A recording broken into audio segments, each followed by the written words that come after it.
Diez Investigation a suivi des équipes du SMUR pendant plusieurs semaines. Il vaut mieux faire un AVC à Bruxelles qu'à Chima. Pas tous égaux devant le SMUR pendant plusieurs semaines. Diez Investigation a suivi plusieurs équipes SMUR, les services mobiles d'urgence et de réanimation, pour vous montrer le quotidien de ces équipes qui sauvent des vies. Chaque année, ils transportent 4000 traumatisés graves vers les hôpitaux. Entre le début et la fin du tournage, un invité imprévu s'est rajouté, le Covid-19. Qui n'arrange rien à la situation déjà compliquée dans ces services. Il devait déjà intervenir dans des conditions inconfortables avant le Covid-19, mais l'épidémie a encore compliqué les choses. Depuis quelques semaines, le SMUR de Jolimont effectue toutes ses interventions avec les protections maximales, blouse, masques, gants et lunettes. Les mouvements sont plus compliqués, les équipes ont chaud sous leur attirail, mais, même pour une simple chute à vélo, plus question de prendre de risques. Nous avons déjà eu des surprises. Alors qu'on partait pour un traumatisme pur, on s'est rendu compte lors du bilan qu'il y avait aussi une infection au coronavirus, raconte François-Xavier Lance, médecin-chef à Jolimont. J'ai perdu un médecin hier, qui est décédé du Covid-19 après 4 semaines de soins intensifs, donc je ne veux prendre aucun risque. Pour s'équiper à chaque fois, il faudrait déjà avoir le matériel.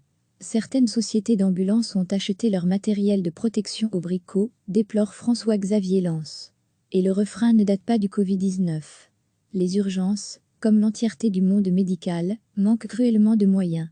Des moyens matériels, mais aussi financiers et humains.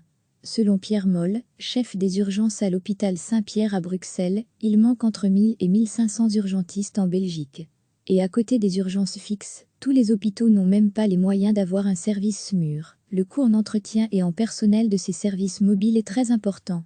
Les 300 000 € de subsides que reçoivent les hôpitaux équipés d'un SMUR ne suffit pas à couvrir tous les frais liés au déplacement des équipes.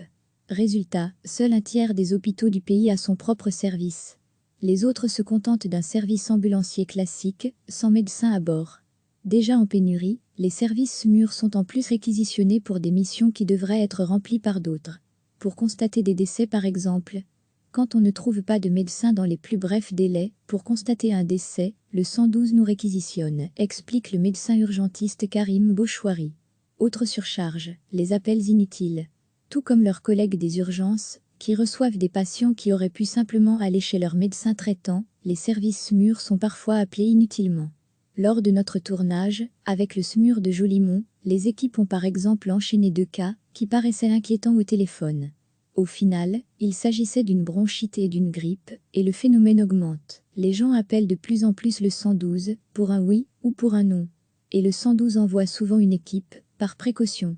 Entre 2004 et 2015, on a constaté une augmentation de 30% du nombre de missions SMUR. Or la population n'a pas augmenté de 30% sur cette période, rapporte le docteur Lance, de l'hôpital Jolimont. Si on garde ce rythme, avec ce principe de précaution, nous ne pourrons jamais faire face à la situation. À côté des sorties inutiles, de la pénurie de généralistes et du sous-financement, d'autres problèmes peuvent impacter les SMUR. Dans les zones reculées, les distances à parcourir compliquent les interventions. À Chima, un déplacement dure en moyenne 15 à 20 minutes. C'est 2 fois plus que dans les grandes villes. Et ça peut encore être bien plus long. Il vaut mieux faire un AVC à Bruxelles qu'à Chima, avoue Vincent Septon, chauffeur SMUR. Heureusement, des solutions existent. Le centre médical héliporté de Bras-sur-Lienne, en province de Liège, est la principale.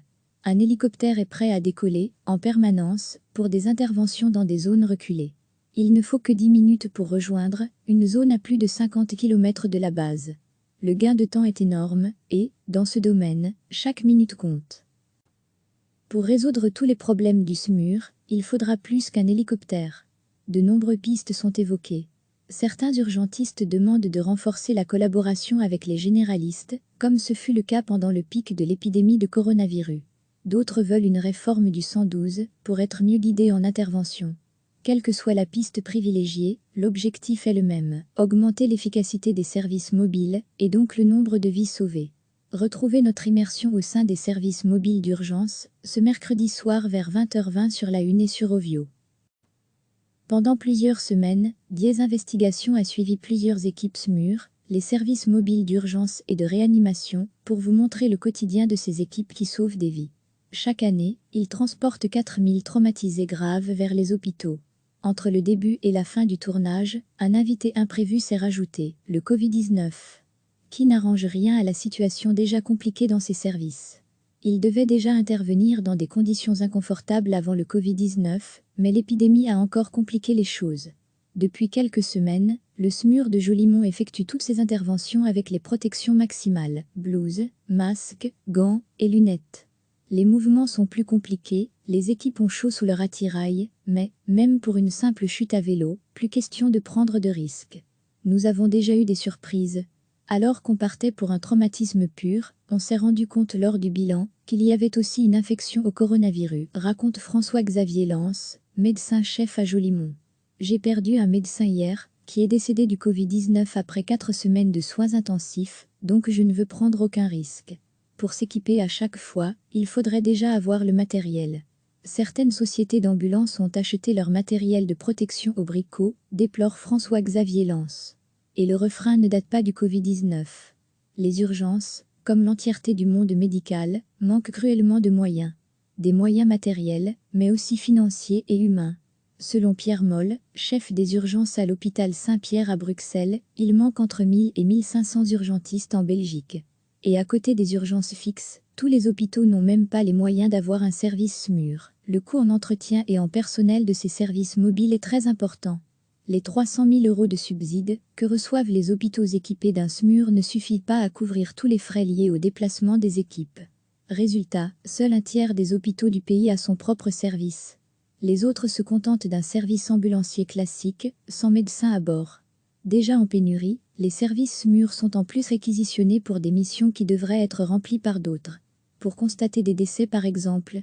Quand on ne trouve pas de médecin dans les plus brefs délais, pour constater un décès, le 112 nous réquisitionne, explique le médecin urgentiste Karim Bouchouari. Autre surcharge, les appels inutiles.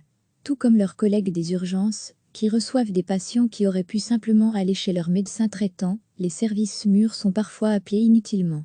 Lors de notre tournage, avec le SMUR de Jolimont, les équipes ont par exemple enchaîné 2 cas qui paraissaient inquiétants au téléphone.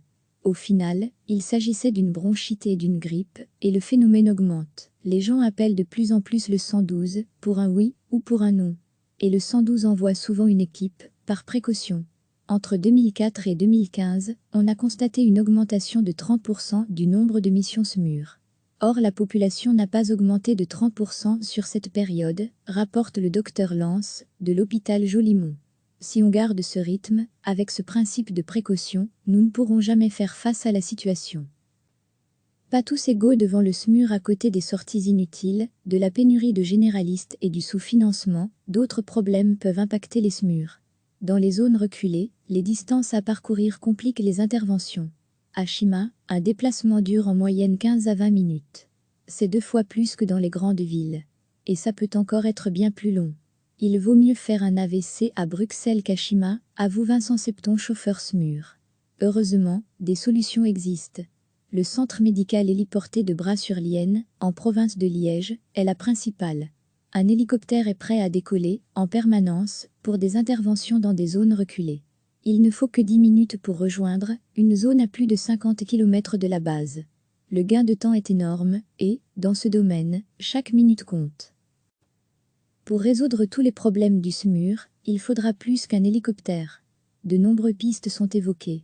Certains urgentistes demandent de renforcer la collaboration avec les généralistes, comme ce fut le cas pendant le pic de l'épidémie de coronavirus. D'autres veulent une réforme du 112 pour être mieux guidés en intervention.